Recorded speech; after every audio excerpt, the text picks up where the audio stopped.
نحمده ونصلي على رسوله الكريم اما بعد فاعوذ بالله من الشيطان الرجيم بسم الله الرحمن الرحيم رب اشرح لي صدري ويسر لي امري واحلل عقدة من لساني يفقهوا قولي ويسألونك، اور وہ سوال کرتے ہیں آپ سے۔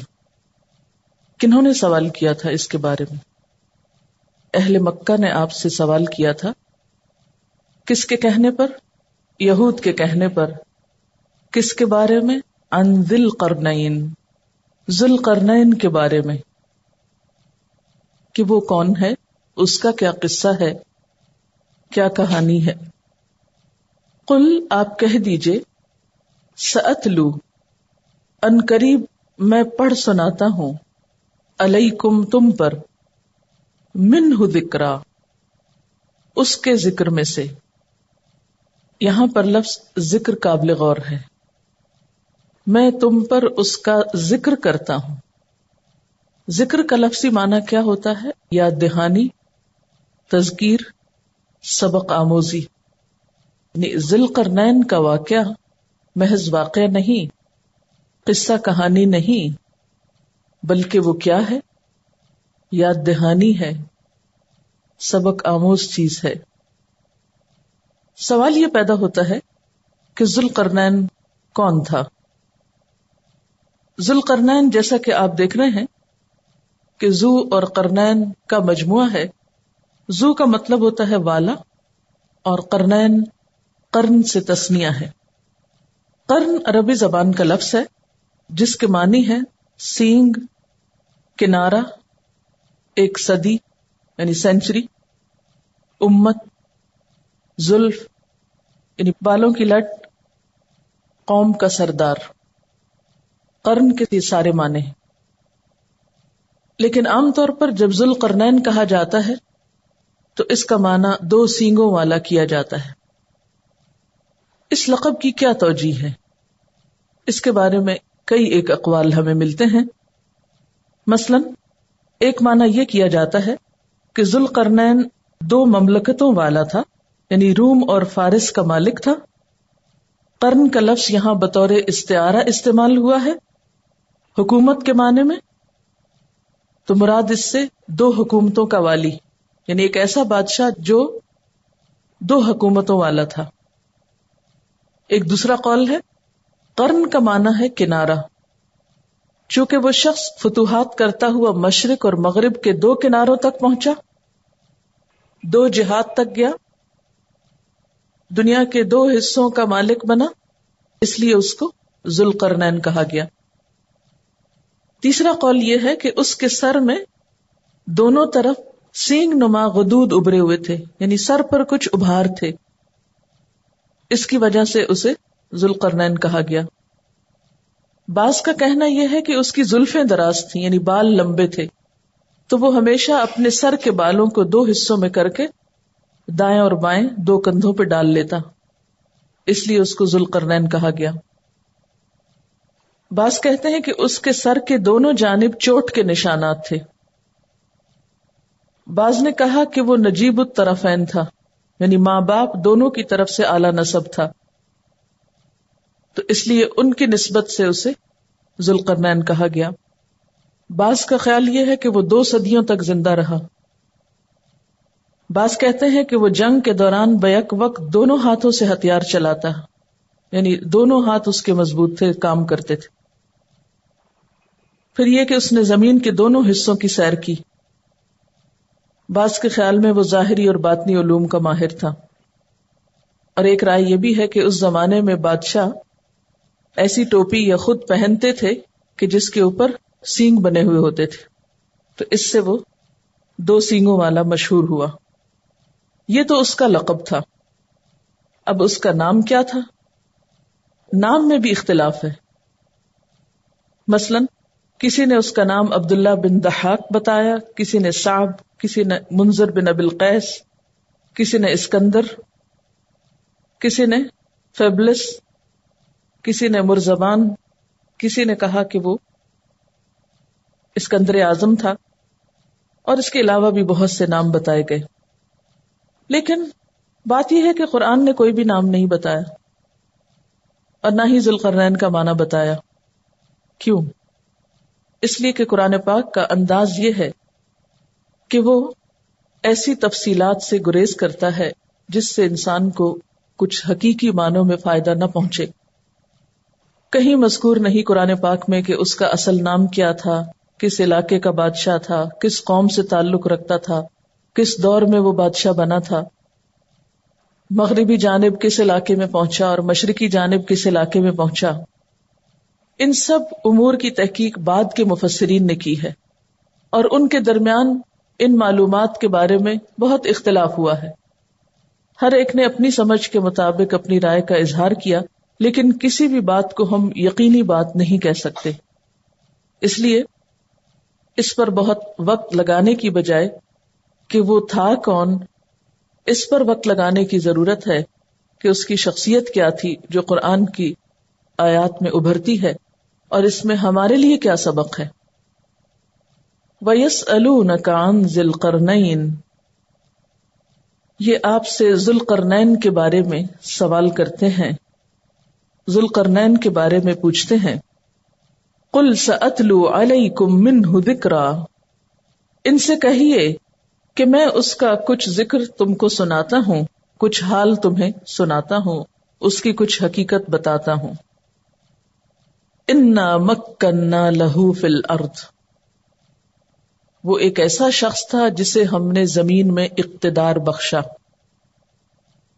زمین میں اس کے پاس اقتدار تھا، قوت تھی، اور نہ صرف یہ کہ اقتدار تھا بلکہ وَآتَيْنَاهُ مِن كُلِّ شَيْءٍ سَبَبًا، ہم نے عطا کر رکھے تھے اس کو ہر قسم کے، ہر چیز میں سے اسباب، سبب.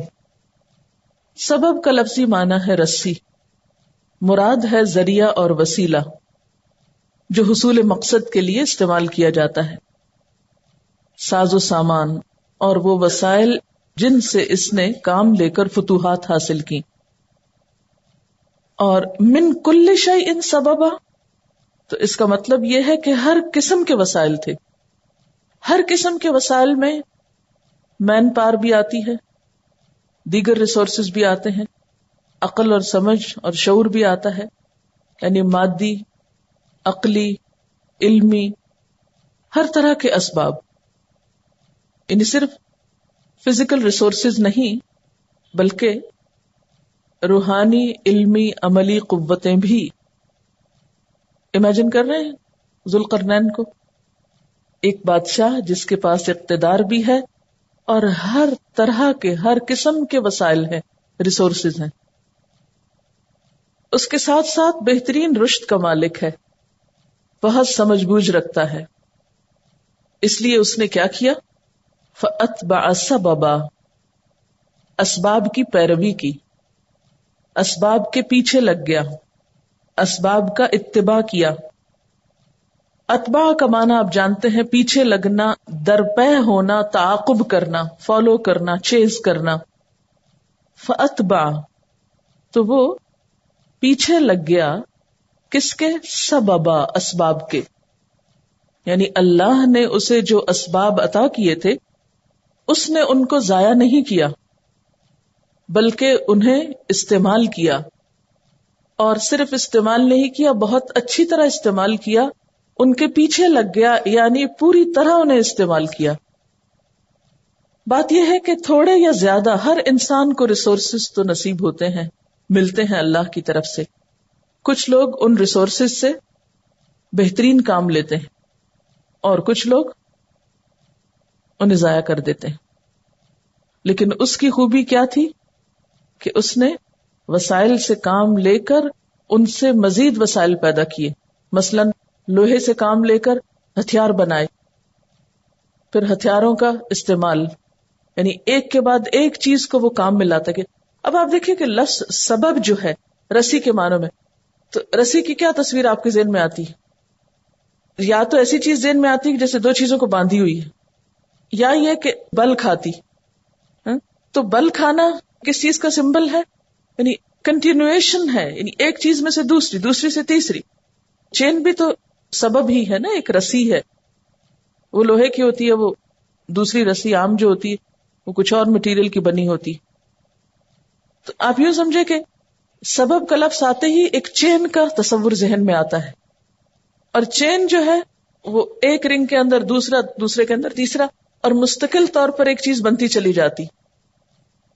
جو لوگ اسباب کا صحیح استعمال کرتے ہیں اور اتباع کرتے ہیں ان کا، وہ اسی طرح ایک چیز سے دوسرا فائدہ، دوسرے سے تیسرا، تیسرے سے چوتھا نکالتے چلے جاتے ہیں، اور اس طرح نعمتوں کا صحیح معنی میں حق ادا کرتے ہیں.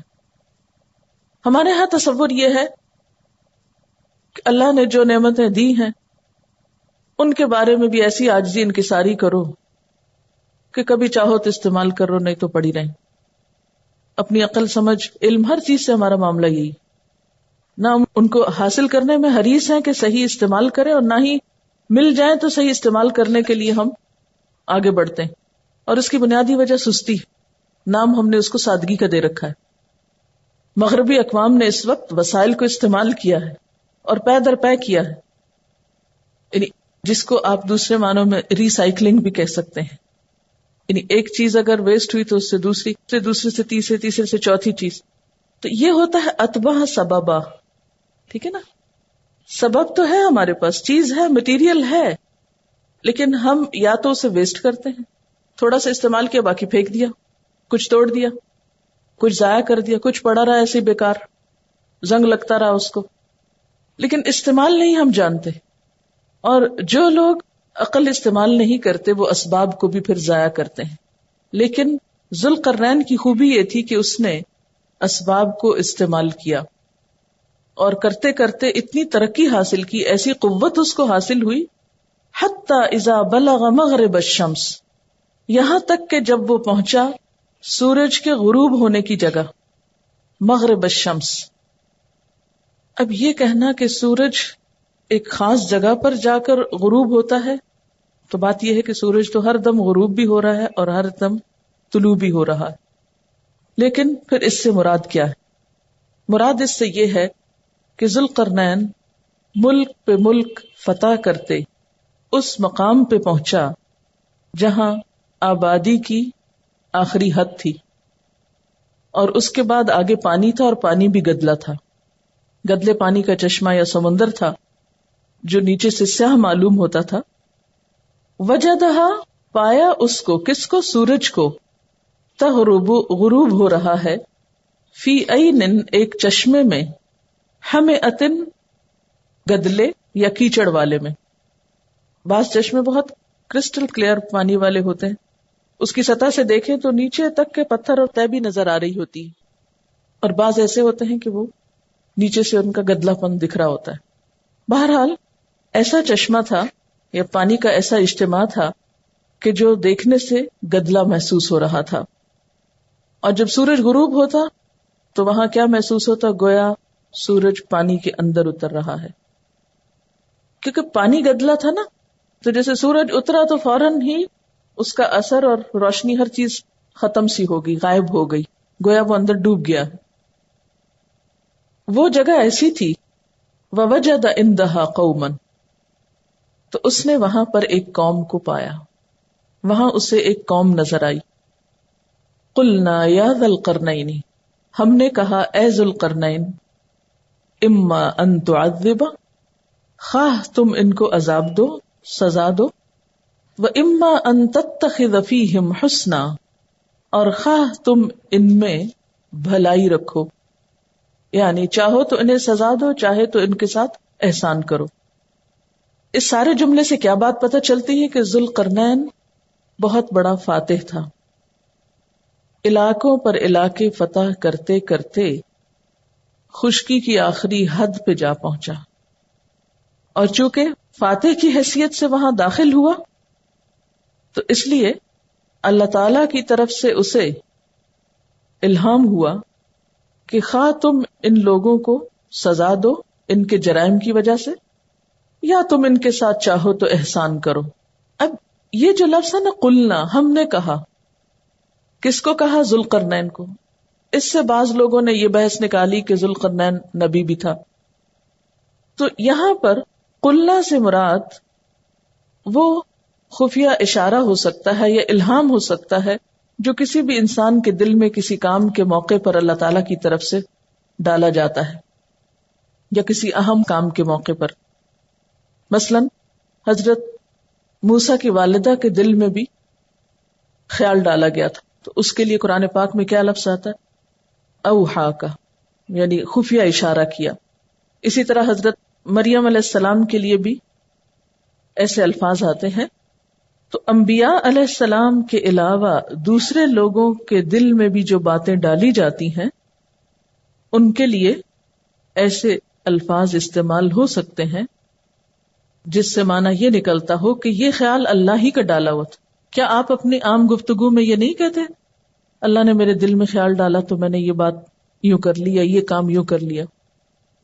تو ہوتا یہ ہے کہ کسی بھی اچھے خیال کو, کسی بھی اچھی بات کو جو ہمارے دل میں آتی ہے یا کسی اچھے کام کی توفیق ہمیں نصیب ہوتی ہے تو ہم اس کی نسبت اللہ تعالی کی طرف کرتے ہیں, لیکن باقی چیزوں کی نسبت جو خراب ہوتی ہیں اپنی طرف کرتے ہیں. یہی گفتگو کا ادب ہے, اور یہ ادب ہمیں خضر علیہ السلام سے بھی ملتا ہے. قرآن پاک میں یہ انداز گفتگو جو ہے یہ بارہا آپ کو نظر آئے گا کہ اچھی بات کو اللہ کی طرف منسوب کرنا اور باقی چیزوں کو اپنی طرف. بہرحال قلنا یا ذا القرنین, ہم نے کہا اے ذو القرنین, اما ان تعذب, چاہو تو ان کو سزا دو. سزا دینے کی اجازت کیوں دی گئی یا سزا دینے کا خیال کیوں ڈالا گیا؟ ظلم کے طور پر نہیں, بلکہ ان کے کچھ جرائم ہوں گے ایسے کہ جس کی بنا پر انہیں سزا دی جا سکتی تھی. وَإِمَّا أَن تَتَّخِذَ فِيهِمْ حُسْنًا, اور چاہو تو تم ان کے ساتھ احسان کرو. تو اس سے یہ پتہ چلتا ہے کہ بڑے سے بڑے مجرم کے ساتھ بھی احسان کیا جا سکتا ہے, جیسے ہم نبی صلی اللہ علیہ وسلم کی سیرت میں دیکھتے ہیں. بدر کے قیدیوں کے ساتھ احسان کیا گیا, پھر اس کے علاوہ بھی بہت سے مواقع پر اور خاص طور پر فتح مکہ کے موقع پر. قال اما من ظلم, وہ کہنے لگا جس نے ظلم کیا, فسوف نعذبه, پس انقریب ہم اس کو عذاب دیں گے. ثم يرد الى ربه, پھر وہ لوٹایا جائے گا اپنے رب کی طرف. فيعذبه عذابا نکرا, تو وہ عذاب دے گا اس کو عذاب بہت سخت, ناپسندیدہ. اب یہاں پر لفظ ظلم استعمال ہوئی, جس نے ظلم کیا. تو ظلم کی سب سے بڑی شکل یا صورت کیا ہے؟ شرک. اس کے بعد حقوق العباد کی ادائیگی میں کوتاہی, بندوں کے حق مارنا, یہ بھی ظلم ہوتا ہے. یعنی ظلم کی دو بڑی شکلیں یا قسمیں ہو سکتی ہیں. ایک تو اللہ تعالیٰ کا حق نہ دینا, اور اللہ کا سب سے بڑا حق کیا ہے کہ اس کو ایک مانا جائے, اور دوسری طرف بندوں کے حقوق میں کوتاہی کرنا. تو جس نے ظلم کیا یعنی جو کفر اور شرک پر جمع رہا یا بندوں کے ساتھ جس نے زیادتی کی, اس کو تو ہم چھوڑیں گے نہیں. دنیا میں بھی اس کو سزا ملے گی, پھر جب وہ اپنے رب کی طرف جائے گا تو وہاں کی سزا کا تو کیا ہی کہنا. فَيُعَذِّبُهُ, تو اللہ تعالیٰ اس کو عذاب دے گا. کیسا؟ عذابا نکرا, بہت بھاری عذاب, بہت سخت عذاب, ایسا عذاب جو ناقابل برداشت ہو یا بہت ہی شدید ہو. وَأَمَّا مَنْ آمَنَ وَعَمِلَ صَالِحًا, اور لیکن جو کوئی ایمان لایا. اس لیے آپ دیکھیں نا کہ ظلمہ کے اپوزٹ کیا ہے؟ آمنہ. تو اس لیے ظلمہ سے ہم بغیر کسی تردد کے شرک اور کفر کا معنی لے سکتے ہیں. وَعَمِلَ صَالِحًا, اور نیک کام کیے. تو اس میں پھر حقوق العباد کی ادائیگی بھی شامل ہو جاتی ہے عمل صالح میں, کیونکہ عمل صالح صرف عبادات کی ادائیگی کا نام نہیں. فَلَهُ جَزَاءً الْحُسْنَى, تو اس کے لیے ہے جزا یا بدلہ بہت اچھا.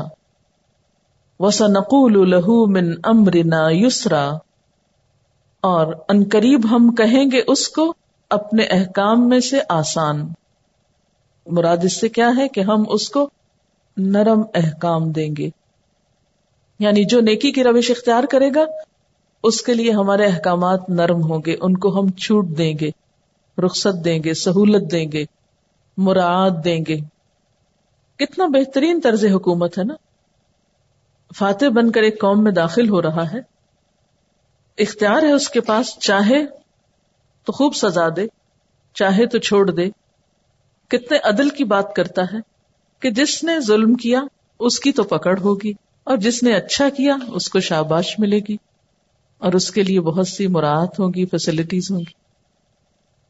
انگریزی کی ایک کہاوت ہے نا کہ ایبسولوٹ پاور کرپٹس ایبسولوٹلی, کہ جو ایبسولوٹ پاور ہوتی ہے اس میں کرپشن ہی کرپشن ہوتی ہے. لیکن اس کی تردید ہے یہ بات, اس کے پاس ایبسولوٹ پاور ہے لیکن اس کے باوجود وہ کرپٹ نہیں ہے اور ظلم اور فساد نہیں پھیلا رہا. تو اس سے کیا پتہ چلتا ہے کہ پاور بذات خود تو بری چیز نہیں ہے. اصل بات تو یہ ہے کہ ہے وہ کس کے پاس. اگر ایک ایمان رکھنے والے عادل انسان کے پاس ہے تو اس کا استعمال لوگوں کے لیے خیر اور بھلائی کی شکل میں ہوگا, ہر طرف رحمتیں عام ہوگی. اور اگر ایک بدباطن اور خبیث شخص کے پاس ہے تو اس سے پھر لا محالہ کرپشن ہی پھوٹے گی. ثم اتبع سببا. اب ہونا تو یہ چاہیے تھا کہ بس ایک علاقہ فتح کر لیا اور وہاں کے وسائل کو کام میں لایا اور اب آرام کر کے بیٹھتا. نہیں, پھر اس نے اپنے اسباب کو استعمال کیا. حتی اذا بلغ مطلع الشمس, یہاں تک کہ جب وہ سورج کے طلوع ہونے کی جگہ پہنچا, یعنی مشرقی علاقوں کی طرف گیا. یہ مغرب اور مشرق کا تصور ایسا ہی ہے جیسے ہم اس وقت ایسٹ اور ویسٹ کی اصطلاح استعمال کرتے ہیں. کچھ ممالک کو ویسٹرن کہتے ہیں, کچھ کو ایسٹرن کہتے ہیں. اور اس کا بنیادی کانسیپٹ کیا ہے کہ جس طرف سے سورج طلوع ہوتا ہے اس طرف کے جو ممالک ہیں وہ مشرقی. حالانکہ دیکھا جائے تو دنیا میں ہر جگہ ہی مشرق اور مغرب مختلف ہو جاتے ہیں, کیونکہ زمین کی جو شیپ ہے اس کے مطابق تو مشرق و مغرب کئی ہو سکتے ہیں. ہر زمین کا حصہ مشرق بھی ہے اور پھر ساتھ ہی مغرب بھی ہے. لیکن یہاں معروف معنی میں جو دنیا کی ایک سمجھنے کے لیے تقسیم کی گئی ہے وہ مراد ہے. حتی اذا بلغ مطلع الشمس, یہاں تک کہ جب وہ سورج کے طلوع ہونے کے مقام پہ پہنچا. اب اس مقام کا بھی کوئی نام نہیں بتایا گیا, اگرچہ مفسرین نے بہت سے علاقوں کے نام لیے ہیں لیکن ان کی ضرورت نہیں, کیونکہ کوئی بھی حتمی بات نہیں. ان بحثوں میں پڑھنے کی بجائے اصل میں اس کی شخصیت پر غور و فکر کرنا چاہیے. وجدہا, اس نے پایا اس کو, کس کو؟ سورج کو. تطلع علی قوم, ایک قوم پر طلوع ہو رہا ہے, ایک علاقے میں طلوع ہو رہا ہے. لم نجعل لہم من دونہا سترا, جس کے لیے دھوپ سے بچنے کا کوئی سامان ہم نے نہیں کیا ہے. یعنی ممالک فتح کرتا ہوا مشرق کی جانب ایک ایسے علاقے تک پہنچ گیا جہاں مہذب دنیا ختم ہو گئی اور لوگ مکانوں میں رہنے کی بجائے صحرا میں رہتے تھے. یعنی انہوں نے اپنے لیے کوئی خیمے یا مکان نہیں بنا رکھے تھے. یعنی یوں تھا کہ جیسے وحشی قومیں ہوں جن کے پاس علم و ہنر اور حکمت نام کی کوئی چیز نہ تھی. کذالک, اسی طرح. وقد احطنا بما لدیہ خبرا, اور ذوالقرنین کے پاس جو کچھ تھا اسے ہم جانتے تھے, اس کی خبر کا ہم نے احاطہ کر رکھا تھا. خبر اور خبر میں تھوڑا سا فرق ہے. خبر وہ خبر جو تحقیق سے درست ثابت ہو. یعنی ذوالقرنین کے پاس جو کچھ بھی تھا اس سے ہم بخوبی واقف تھے, ہمیں پتا تھا کہ وہ کیا کر رہا ہے اور اس کے وسائل کتنے ہیں اور کیسے ہیں. ثم اتبع سببا, پھر اس نے اسباب کا اتباع کیا. یعنی مغرب کے بعد مشرق کی حد کو پہنچا اور اس کے باوجود اس کی مہمات ختم نہیں ہوئی. یوں لگتا ہے جیسے وہ پوری دنیا میں عدل و انصاف قائم کرنا چاہتا تھا. پھر اس نے ایک اور مہم کا اتباع کیا, سامان تیار کیا. حتی اذا بلغ بین السدین, یہاں تک کہ جب وہ دو پہاڑوں کے درمیان پہنچا. سد کہتے ہیں رکاوٹ کو, بند کو. تو اس سے مراد وہ دو پہاڑ ہیں جو آمنے سامنے ہوں. وجد من دونہما, تو ان دونوں پہاڑوں کے ادھر کو اس نے پائی قومن, ایک قوم. لا یکادون یفقہون قولا, جو کوئی بات سمجھ کے نہ دیتی تھی, ان کو کوئی بات سمجھ نہیں آتی تھی. قالوا انہوں نے کہا. اب اگر کوئی بات ان کو سمجھ نہیں آتی تھی تو انہوں نے یہ سب کچھ پھر کیسے کہا؟ اشاروں کی زبان سے، اور ہو سکتا ہے کہ کسی طرح کوئی مترجم کا بندوبست ہو گیا ہو. مترجم نہیں. مترجم اور مترجم میں کیا فرق ہے؟ کوئی فرق ہے؟ مترجم تو ہوتا ہے ترجمہ کرنے والا، اور مترجم کون ہوتا ہے؟ پتھر مارنے والا. روٹ دونوں کا ایک ہی ہے، لیکن فرق ہو گیا شیپ بدلنے سے. لیکن عام طور پر لوگ جو پڑھتے ہیں نا مترجم کا لفظ، یا مترجم پڑھ لیتے ہیں یا پھر مترجم پڑھتے ہیں یا مترجم پڑھتے ہیں. اصل میں مترجم ہوتا ہے ترجمہ کرنے والا شخص. قالو انہوں نے کہا یا ذی القرنین، اے ذو القرنین، ان یاجوج و ماجوج، بے شک یاجوج اور ماجوج، مفسدون فی الارض، زمین میں فساد کرنے والے ہیں. یہ دو قوموں کا نام ہے، ایک کا نام یاجوج ہے، ایک کا نام ماجوج ہے. یہ دو قومیں جو ہیں یہ زمین میں بہت فساد کرتی ہیں. فہل نجعل لک خرجن، تو کیا ہم بنائیں تیرے لیے ٹیکس، اکٹھا کریں. فہل تو کیا، نجعل ہم ڈال دیں یا رکھ دیں، لکا تیرے لیے، خرجن خراج یا ٹیکس، یعنی ہم تیرے لیے ٹیکس جمع کرتے ہیں. الا اس شرط پر، ان تجعل بیننا و بینہم سدا، کہ تم ہمارے اور ان کے درمیان ایک بند باندھ دو. صد بنیادی طور پر رکاوٹ کے لیے استعمال ہوتا ہے، بند کے لیے. یعنی وہ بند ڈیم کے معنوں میں نہیں، ضروری طور پر ہر وہ چیز جو دوسری کے لیے رکاوٹ بن جائے، خواہ دیوار ہو یا پہاڑ ہو یا کوئی قدرتی چیز ہو یا مصنوعی چیز ہو. اردو میں استعمال ہوتا ہے نا سد باب. کیا معنی ہے سد باب؟ باب کس کو کہتے ہیں؟ تو سد کس کو کہتے ہیں؟ بند کرنے کو. یہی تو کہہ رہی ہوں کہ سد کا لفظی معنی ہوتا ہے بند، دروازہ بند کرنا. سد باب. سد کا لفظ ہر اس چیز کے لیے بولا جاتا ہے جو دوسری چیز کے لیے رکاوٹ بن جائے. ٹھیک ہے، بند کرنے کے معنوں میں ہوتا ہے. سین سے ہو یا صاد سے، یصدون عن سبیل اللہ، اللہ کے راستے سے روکتے ہیں، یعنی رکاوٹ بن جاتے ہیں. پیچھے آپ دیکھیے آیت 93 میں، بین السدین حتی اذا بلغ بین السدین، تو یہاں سدین دو سد، دو پہاڑوں کے لیے بولا گیا. اور پہاڑ بھی بیسیکلی کیا کرتے ہیں؟ زمین کا راستہ روک دیتے ہیں، زمین پر راستے میں رکاوٹ بنتے ہیں ایک طرف سے دوسری طرف جانے کو. جتنے بھی پہاڑی سلسلے ہیں اس کی وجہ سے بھی زمینوں کی تقسیم ہوئی ہے آر یا پار. تو وہ کہنے لگے کہ ہم تمہیں پیسے جمع کر کے دیتے ہیں، تم ہمارے لیے ایک بند بنا دو، یہ راستے میں رکاوٹ ڈال دو کہ یاجوج ماجوج ادھر نہ آ سکیں، یعنی وہ آ کر فساد نہ کر سکیں. وآخر دعوانا ان الحمد للہ رب العالمین. سبحانک اللہم وبحمدک، نشہد ان لا الہ الا انت، نستغفرک ونتوب الیک. السلام علیکم ورحمۃ اللہ وبرکاتہ.